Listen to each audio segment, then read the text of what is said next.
Episode 6, The Price of Kindness. At the police station, Eun Woo sat beside Jun, replaying the surveillance footage he had found. Jun watched closely. There was no doubt anymore. The man seen in the convenience store and the man following the family on the motorcycle were the same.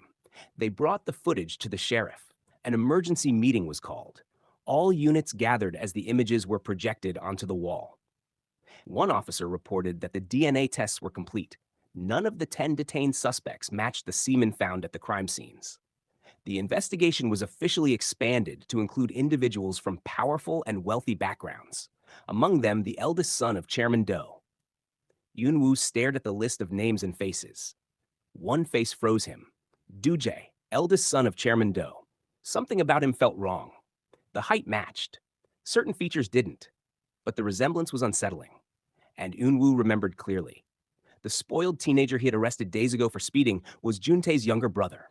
This family had power beyond the law, enough power to bury crimes, enough power to protect a serial killer.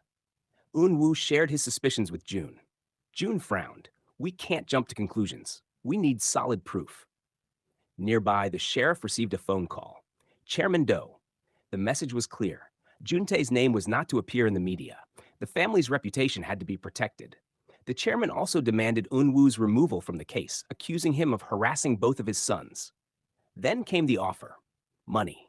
A package with more zeros than questions. The sheriff hesitated, then agreed. Nightfall. After a long day, Jun and Eun Woo parted ways. The investigation of Jun-tae was scheduled for the next day. Eun Woo arrived at his apartment. The door was open. His instincts screamed. He pulled out his gun and stepped inside. No lights. The power was cut. Who's there? He called out. Footsteps. Shadows moving fast. He chased them. Nothing. Then suddenly a hand wrapped around his neck. A knife flashed.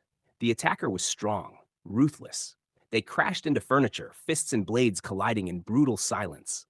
Eun Woo fought back, but he was overpowered. The blade sliced into his arm. Blood spilled onto the floor. The attacker leaned close and whispered, "If you continue this investigation, the next victims will be Jun and his sister, So Young." The grip loosened. The shadow vanished. The attacker could have killed him, but chose not to. Eun Woo collapsed, bleeding.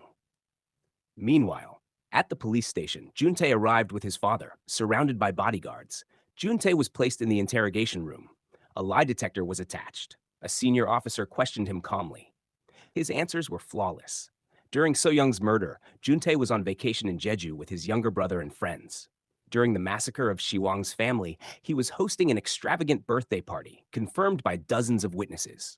DNA results came back. No match. Jun-tae was cleared.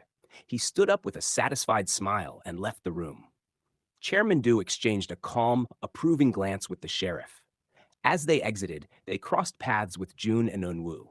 Eun Woo hid his bleeding arm under his jacket. "I fell down the stairs," he said flatly. Jun believed him. Jun-tae locked eyes with Eun Woo and smirked, slow, deliberate. They walked past each other. From inside the luxury car, Jun-tae raised his hand in a mocking salute. Eun Woo's fists trembled. Eun Woo confronted the sheriff, furious. "How could you clear him so easily?" The sheriff snapped back, listing all the evidence of Jun-tae's innocence. Then he delivered the final blow. "Effective immediately, you and Officer Jun are removed from this case.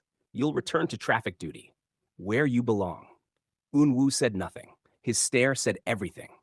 Chairman Do's residence. Jun-tae argued with his father. "You're attracting too much attention," Chairman Do warned. "I won't protect you forever." Jun-tae laughed coldly. "If I go down, your reputation dies with me." The younger brother laughed maniacally, mocking Jun-tae. The two almost fought before their father stopped them. Chairman Do's voice dropped, deadly calm. "I will erase anyone who threatens this family, even if it means killing them." Back on the streets, Jun and Eun Woo returned to traffic duty. Jun was furious. "You're just giving up?" Eun Woo said nothing. The truth was darker. He was terrified. If he continued, Jun and his sister would die, so he pretended not to care. They helped an old woman pick up her fallen bag. Eun Woo smiled gently. At the corner of the street, a box of abandoned kittens cried softly. Eun Woo bought food and fed them without hesitation. For a moment, life felt normal. Too normal. Across the street, inside a black luxury car, Jun-tae watched them. Amused, he exhaled smoke and smiled. Sergeant Eun Woo, he murmured, you're too kind and too stupid for this world.